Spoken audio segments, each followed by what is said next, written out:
Disclaimer, ये anime हमारा नहीं है, हमने इसे सिर्फ एक्सप्लेन किया है।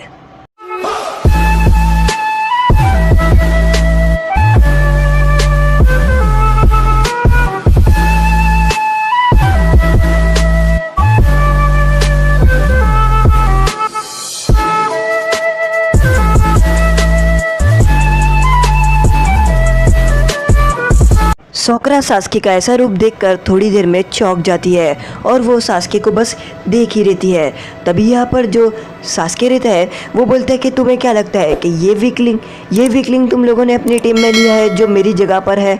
और वो बोलता है कि ये तो बहुत ही ज़्यादा कमज़ोर है और ये बॉन्ड और बाकी सब की बातें करता है कि मुझे नरूटो ने ये बताया कि नरूटो और सास्के भाई जैसे है, सोकरा ने ये बताया वो बताया, ये कमज़ोर। और यहाँ पर जो सास्के रहता है, नरूटो रहता है, वो सास्के के बारे में सोच रहा होता है। जब वो लोग लास्ट बार मिले थे तो वो लोग लड़ रहे होते हैं और तभी यहाँ पर जो सास्के रहता है, नरूटो बोलता है उसको कि आखिर तुम ये सब क्यों करना चाहते हो, तुम ये सब रिवेंज लेना क्यों चाहते हो। तो सास्के बोलता है कि तुम्हें क्या पता, तुम्हारी तो फैमिली ही नहीं थी ना पहले से, पर मेरी पूरी फैमिली थी और मेरी पूरी फैमिली को उस इताची ने मारा था और इसलिए मैं चाहता हूँ कि मैं उस इताची से मैं बदला ले सकूँ और मैं उससे लड़ूंगा और मैं मेरे उससे बदला लूँगा। तो ये लोग कितने छोटे हैं गाइस और अभी कितने बड़े हो चुके हैं, अभी हम ये फ़र्क तो देख ही सकते हैं। और नरूटो यहाँ पर सास्के को देखता है और वो बोलते हैं कि क्यों सास्के, क्यों तुमने ऐसा किया।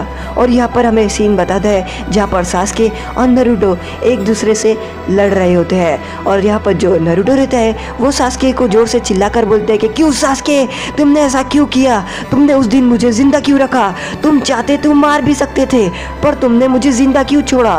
और सास्के बोलता है कि मैं चाहता तो तुम्हें उस दिन मार देता, पर मैंने तुम्हें इसलिए नहीं मारा क्योंकि मैं मेरे भाई के नक्शे कदम पे नहीं चलना चाहता था, उसने मुझे कुछ कहा था। और यहाँ पर जो सास्के रहता है वो उन लोगों को बताता है कि जो इताची है उससे जाने से पहले कहा था अगर तुम्हें अपने मांगा किल एक्टिवेट करनी है तो तुम्हें अपने किसी दिल के करीब या किसी अपने दोस्त की जान लेनी होगी और उसके बाद तुम्हारे पास जो ताकत आएगी उससे तुम अपनी मांगा किल और तुम्हारी ताकत बहुत ही ज़्यादा होगी, जैसे मैंने शिसुई को मार के किया। और यहाँ पर सास्के बोलते हैं कि मैं उसके नक्शे कदम पे चलना नहीं चाहता था, इसलिए मैंने तुम्हें उस दिन नहीं मारा, पर अब मैं चाहूँ तो तुम्हें मार सकता हूँ इधर के इधर और अभी के अभी।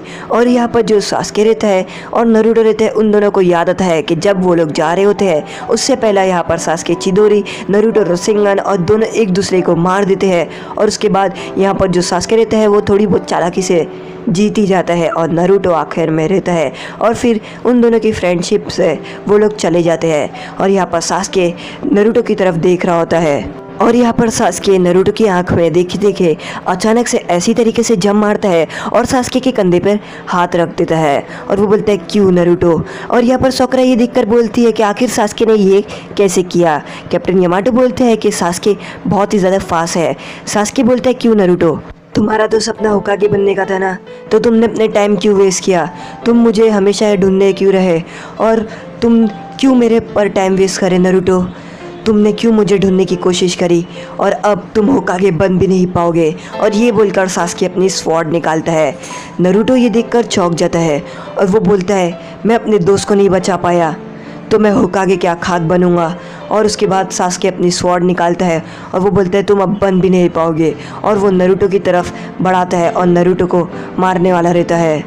और तभी साई नरूटो को बचा लेता है और सास्के की स्वॉर्ड को पकड़ लेता है। और अचानक से नरूटो और साई जो रहते हैं वो सास्के का हाथ पकड़ लेते हैं और कैप्टन यामाटो अपने वुड स्टाइल जुत्सु की मदद से सास्के को पकड़ने वाले रहते हैं। पर सास्के बोलते हैं कि तुम दोनों का जो काउंटर ब्लॉक है वो तुम लोगों का गलत है। और उसके बाद यहाँ पर सास्के अपनी होल बॉडी चिदोरी मारता है, जिसके बाद यहाँ पर नरूटो, साई और कैप्टन यामाटो को शॉक लगता है और सास्के की पूरी बॉडी में से करंट निकलता है। सोकरा ये देखती है और वो बोलती है ऐसा लग रहा है कि सास्के की पूरी बॉडी करंट से भर गई है और ऐसा लग रहा है कि कोई खंबे में पूरा करंट आ रहा है। सोकरा ये देखकर बहुत ही ज़्यादा चौंक जाती है और फिर उसे याद आता है जब उसने हॉस्पिटल में नरूटो को प्रॉमिस किया था कि अब बस तुम नहीं और मैं भी अब सास्के को ढूंढूंगी, ये मेरा प्रॉमिस है। और यहाँ पर जो सोकरा रहती है वो सास्के की तरफ बढ़ती है और वो बोलती है कि बस अब बहुत हो गया और वो अपने हाथ में चाकरा लेती है। और तभी यहाँ पर सास्के अपनी स्वॉर्ड निकालता है और उसकी स्वॉर्ड चमक रही होती है। ये देख लेते हैं कैप्टन यामाटो और कैप्टन यामाटो सोकरा के सामने आ जाते हैं और जो सास्के रहता है वो कैप्टन यामाटो को स्वॉर्ड घुसा देता है और कैप्टन यामाटो के आर पार कर देता है। वो बोलता है कि ये मेरी स्नेक स्वॉर्ड है और इसकी मदद से मैं पूरा करंट आर पार कर सकता हूँ। इसके सामने कोई हथियार नहीं चलता है, वो सभी हथियार कड़ जाते हैं या तो टूट जाते हैं। अब ये तुमने बहुत ही ज़्यादा गलत किया। और यहाँ पर जो सास्के रहता है वो अपनी स्नेक स्वॉर्ड की मदद से कैप्टन यामाटो को करंट दे रहा होता है बॉडी के अंदर और कैप्टन यामाटो को बहुत ज़्यादा दर्द हो रहा होता है। यहाँ पर जो काबुटो रहता है वो हंस रहा होता है और आपको तो पता ही है अगर असली वाले को चोट लगती है तो क्लोन गायब हो जाता है और ऐसे ही कैप्टन यामाटो का क्लोन गायब हो जाता है। और जो काबुटो रहता है वो अपने चाकरा को हाथ में जमा करता है और अपने वुड को खोलकर बाहर आ जाता है और वो बोलता है कि मैंने तो उन लोगों से पहले ही कहा था।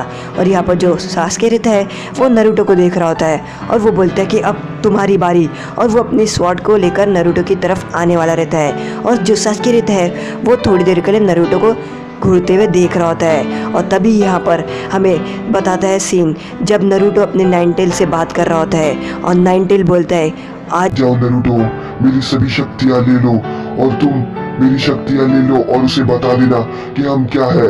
उसे नहीं पता कि हमारी शक्तियाँ की बात क्या होती है, वो एक बूंद है।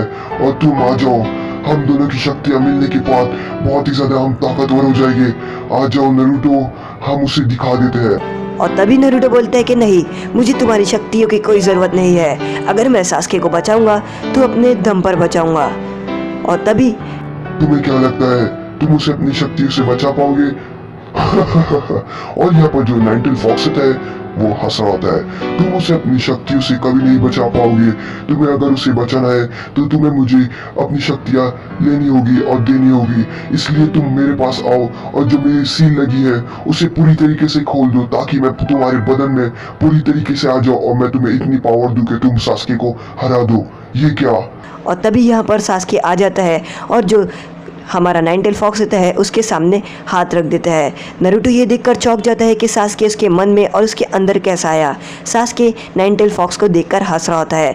नाइनटेल फॉक्स सास्के को देखकर बोलता है तुम तो वो उचिया हो जो अपने शरिंगन एक्टिवेट करते हो। और वो बोलते कि तुम अंदर कैसे आए? और वो बोलता है तो तुम अपनी शरिंगन की मदद से अंदर आए हो। और सास्के बोलता है कि लगता है तुमने ज़िंदगी में पहली बार एक उचिया देखा है। और यहाँ पर जो नाइनटेल फॉक्स बोलते हैं हाँ, मैंने अपनी जिंदगी में पहली बार एक उचिया से मुलाकात करी और वो उचिया भी बिल्कुल बकवास, और वो उचिया भी आखिरी उचिया है, वो भी बिल्कुल बकवास। इतने में सास्के हाथ से दबाता है और नाइनटेल फॉक्स का चाकरा जो रहता है उसको उड़ा देता है और वो बोलता है मेरी बेइज्जती कब भी ना करो। और तभी भी नाइनटेल फॉक्स की आवाज़ें आ रही होती है और वो सास्के को बोलता है कि तुम्हारा मिशन चाहे कुछ भी हो, कैसा भी हो, तुम्हें नारुतो को मारना नहीं है जान से। अगर तुम नारुतो को जान से मार दोगे तो तुम्हें गिल्टी फील होगा।